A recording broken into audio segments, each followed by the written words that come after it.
Ayo berinvestasi akhirat, bangun rumahmu di surganya. Sempurnakanlah ibadah Anda dengan beramal jariah yang pahalanya tidak terputus hingga akhir kiamat.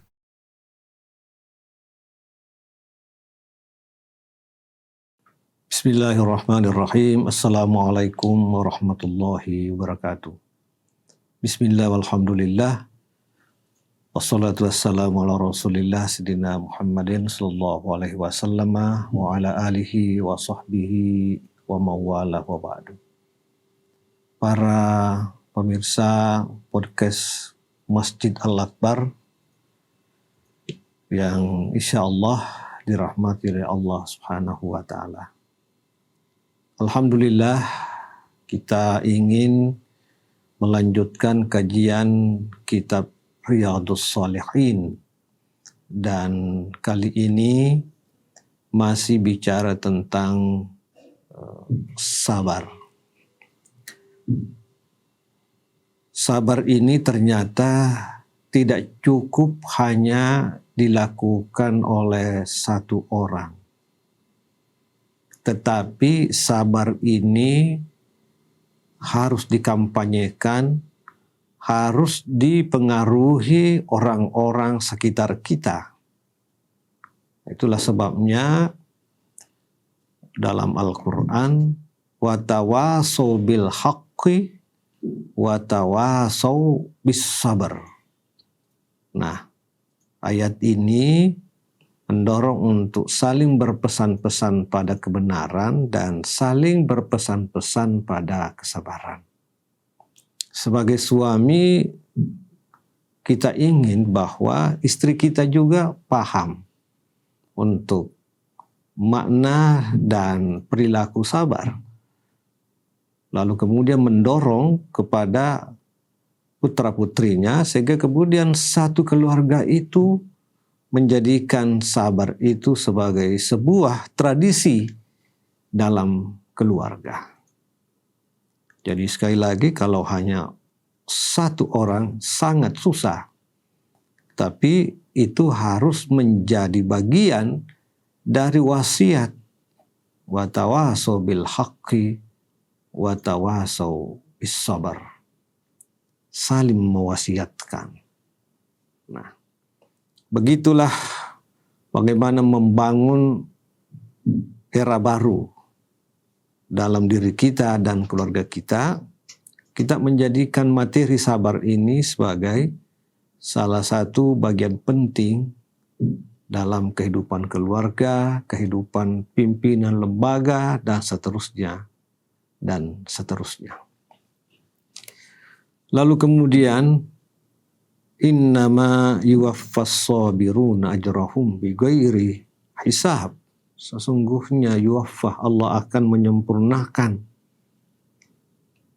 pembalasan bagi orang-orang sabar itu tanpa perhitungan. Luar biasa. Mengapa seperti itu? Karena memang agak-agak susah. Agak susah yang tidak mau. Tetapi yang menjadikan sebagai kebiasaan, menjadikan sebagai sebuah terapi dalam kehidupan, menjadikan sabar itu sebagai strategi, maka itu menjadi tidak susah. Dan janji Allah itu bagi orang yang sabar ini itu sangat luar biasa. Walanabluwannakum hatta na'lamal mujahidina minkum was-sabirin. Dan pasti kami akan menguji kalian hatta na'lamal mujahidina minkum, sampai kami tahu orang-orang yang berjihad di kalangan kalian itu dan orang-orang sabar. Begitu pentingnya yang namanya sabar ini, karena pasti kemudian manusia ini akan menemukan tantangan dalam kehidupan, akan menemukan kendala dalam usahanya. Ada kendala dalam beribadah, ada kendala dalam meningkatkan kualitas diri sendiri. Ada kendala, tidak mulus. Ada kendala bagi seorang pemimpin dalam membangun institusi. Walana beluwannakum, pasti kami akan menguji kalian. Kita tidak tahu bagaimana bentuk ujiannya. Nah, tapi bagi orang yang sabar ini, nanti itu ketahuan. Oh, kendala ini seperti yang kita sebutkan tadi, itu sabar ini mengubahnya. Ya, jadi posisi sabar terhadap kendala ini itu berfungsi sebagai strategi. Kendala diubah menjadi peluang gitu. Ya, jadi kita harus mendorong sabar ini sebagai satu strategi baru pada kendalanya nih. Ibadah kita seperti ini ya. Kita cari strateginya seperti apa. Nah, mulailah dari diri sendiri ya, sabar dulu. Kalau kita sabar, insya Allah akan ada jalan keluar yang Allah siapkan, walaupun kemudian jalan keluar itu kita tidak tahu. Ini ayat Al-Quran, tetapi fakta-fakta di lapangan, fakta-fakta dalam kehidupan nyata sangat luar biasa. Para pemirsa yang insya Allah dirahmati Allah Subhanahu wa Ta'ala. Kita melihat satu kisah ya. Nabi Musa. Nabi Musa ini fisiknya luar biasa. Bahkan disebutkan wa kallamallahu Musa taklima. Allah itu bisa berbicara kepada Nabi Musa. Nah, begitu kedekatan Allah atau kedekatan Nabi Musa dengan Allah Subhanahu wa Ta'ala. Nah, lalu kemudian ketemu dengan salah seorang yang kemudian banyak ulama menyebutnya sebagai Nabi Khidir. Nah, selalu terjadi perbedaan pandangan dalam komunikasi, interaksi, dan diskusi antara Musa dengan Nabi Khidir. Nah, akhirnya kemudian Nabi Khidir mengatakan kalau nggak bisa lagi bersabar, ya kita akan berpisah gitu. Saya kira ini juga menunjukkan bahwa sabar ini bukan hanya sesuatu yang diajarkan dalam Islam. Tetapi informasi ini juga kita lihat di dalam Al-Quran juga menjadi salah satu ajaran baru yang diberikan kepada siapa? Diberikan kepada Nabi Musa. Kekurangan apa Nabi Musa? Fisiknya luar biasa. Kemampuan diplomasinya bagus sekali. Tubuhnya kekar gitu. Tetapi dia disuruh bersabar. Diajarkan oleh Khidir itu untuk bersabar. Jadi sabar ini menjadi penting untuk kita selalu aktualisasikan. Ya, bersabar. Pada pertemuan yang lalu Bapak Ibu sekalian, kita juga sering mengatakan bahwa dalam beribadah juga itu kita harus bersabar. Kita ini beribadah ya, berdoa. Berdoa itu juga adalah ibadah. Yang kita minta itu terus yang kita minta. Sudah 5 tahun kita minta, belum terkabul secara nyata. Semua doa diterima dalam Islam. Ada diterima, tapi kita tidak lihat secara fakta. Ya, yang sering-sering kita lihat itu adalah secara fakta gitu. Nah, kita belum lihat hasilnya secara fakta. Nah, kita harus sabar, tetaplah berdoa. Minta itu terus sampai insya Allah Allah akan mengabulkan. Walaupun itu sebenarnya sudah dapat pahala luar biasa doa-doa kita. Ya, tentu saja Allah yang paling tahu kalau dikasih dan tidak dikasih akan begini. Tapi yang namanya manusia kadang-kadang selalu ingin sesuai harapannya dengan yang dimintanya gitu. Nah, sehingga kadang-kadang doanya tidak diterima dalam arti secara lahiriah. Ya, mungkin secara spiritual kita tidak tahu. Mungkin doanya itu kalau diterima akan memberikan masalah besar. Tapi kadang-kadang namanya manusia tidak sampai di situ ya. Jadi kita melihat lahiriahnya maka dibutuhkan apa? Dibutuhkan kesabaran. Nah, sholat subuh sangat susah bagi orang-orang tertentu.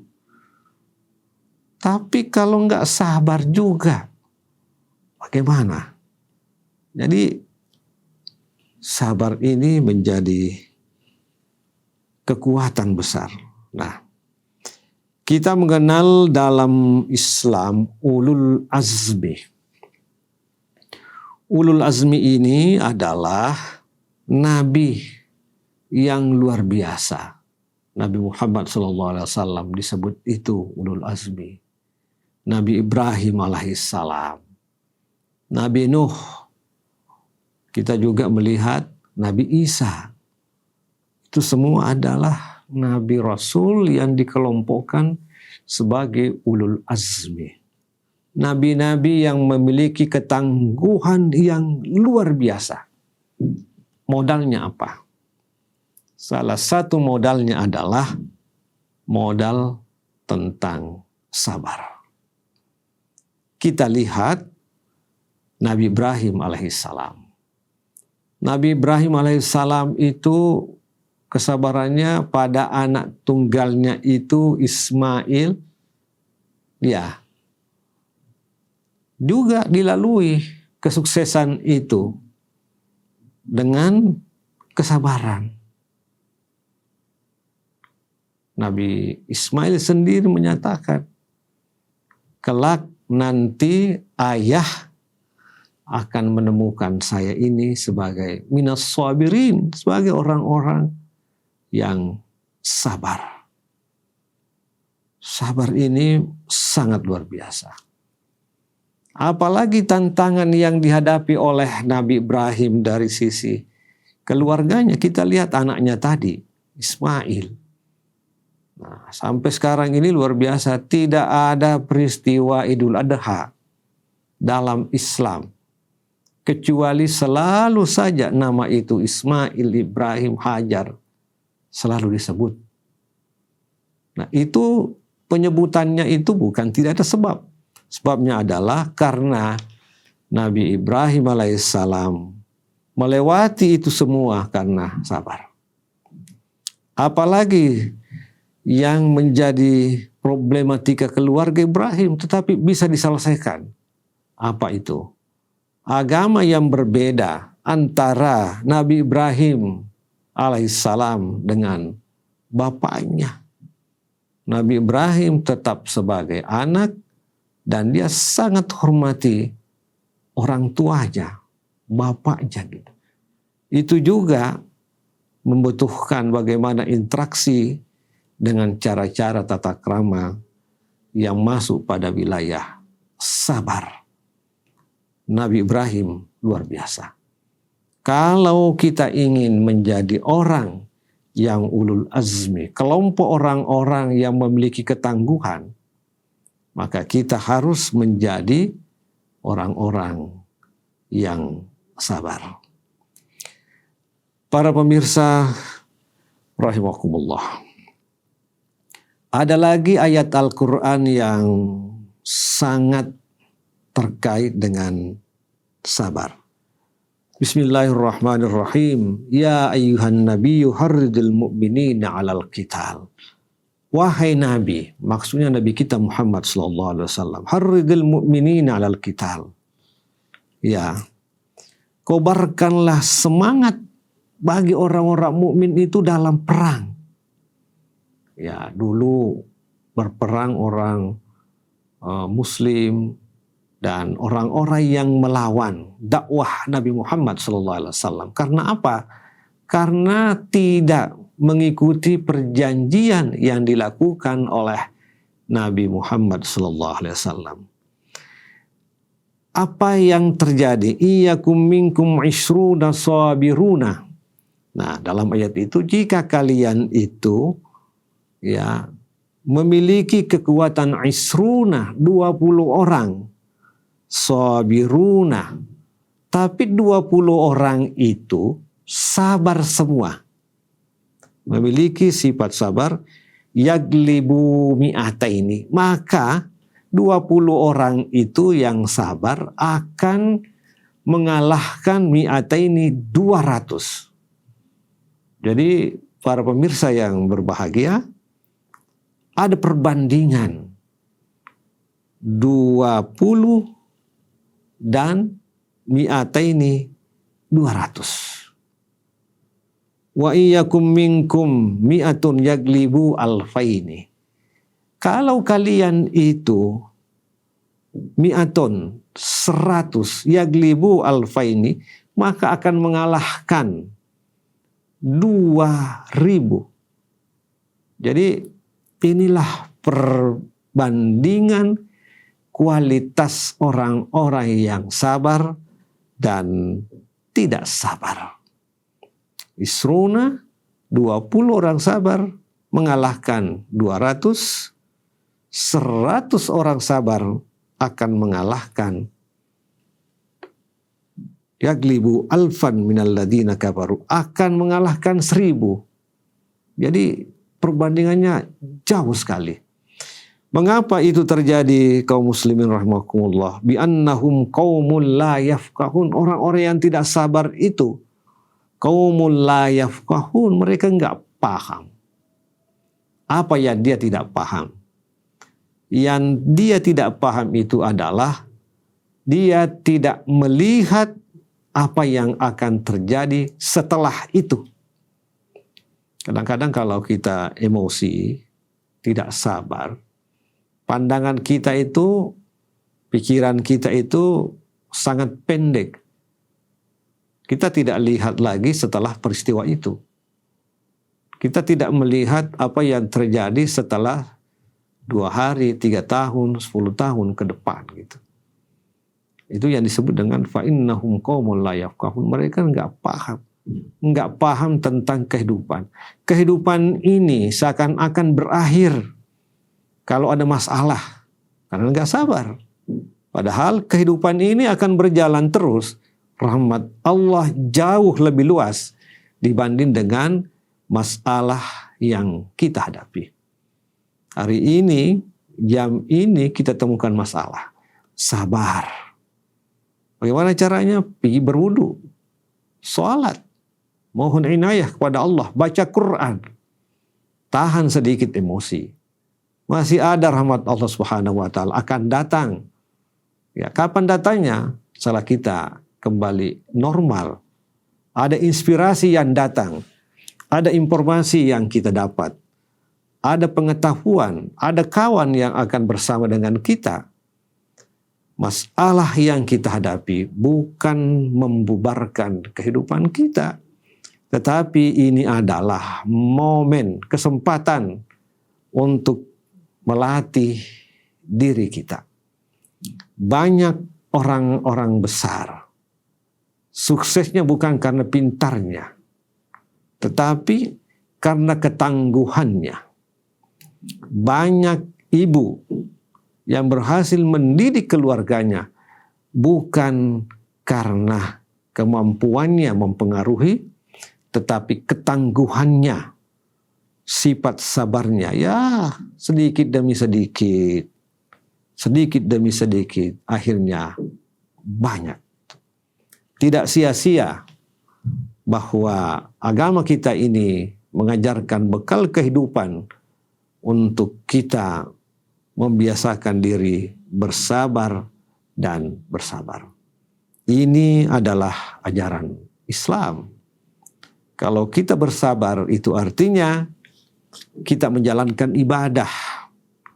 Itu artinya Allah bersama kita. Itu artinya malaikat bersama kita. Itu artinya orang sabar bahwa setelah ini akan ditemukan titik cerah yang bagus. Setelah melewati itu, kita akan menemukan titik-titik kemudahan. Setelah melewati masalah-masalah ini dengan penuh kesabaran, maka akan ada inspirasi baru. Masalah yang kita hadapi tidak membubarkan kehidupan kita. Masalah yang kita hadapi jangan mengakhiri kehidupan kita. Masalah yang kita hadapi bukan masalah yang menjadi penutup kehidupan kita, tetapi kita harus bersabar tentunya sambil berdoa pada Allah Subhanahu wa taala. Bersabar menahan diri, mundur sedikit. Apa yang mundur? Hati kita sedikit, kita turunkan hati kita itu. Kita turunkan menjadi dingin, sehingga kemudian ada kesempatan untuk jernih. Orang yang tidak bersabar, ibarat hatinya mendidih gitu. Sekarang, ketika hati kita mendidih, kita normalkan, kita baca astagfirullah. Nabi menganjurkan seperti yang kita sebutkan, berwudu, kita baca Quran, kita jernihkan hati kita kembali sehingga inspirasi akan datang. Sebentar saja, jangan tergesa-gesa. Sebentar saja, sehingga kemudian tahan sedikit, insya Allah ada inspirasi, maka masalah itu kita akan lewati, kita akan lampaui dengan pertolongan Allah Subhanahu wa taala. Semoga Allah memberikan hidayah untuk kita semua agar kemudian kita termasuk orang-orang yang sabar. Demikian, semoga bermanfaat. Wassalamualaikum warahmatullahi wabarakatuh. Ayo dukung media dakwah Masjid Agung Al-Akbar dengan ikut berdonasi pengadaan alat multimedia dan operasional dakwah. Usia boleh terputus, pahala jariah mengalir terus.